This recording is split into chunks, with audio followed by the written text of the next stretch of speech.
How to remove iOS 18 beta from iPhone. Hello everyone, I am Bishaka and welcome to our channel.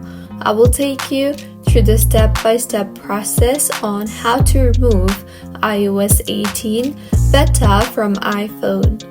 Now, let's get right into the tutorial.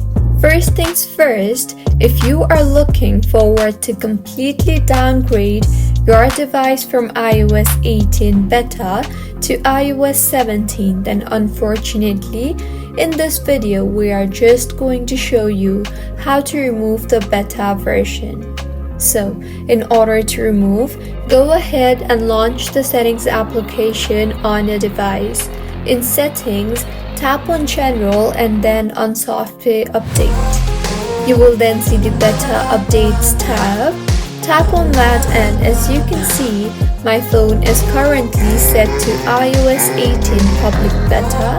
So simply go ahead and select the Off option and you will be back to the latest updated version of iOS 17 on your device. So, this is how you can remove iOS 18 beta from iPhone. If you find this tutorial helpful, please like the video and do comment if you have any queries. Also, do subscribe to our channel Login Giants for similar helpful tutorials. See you on the next one.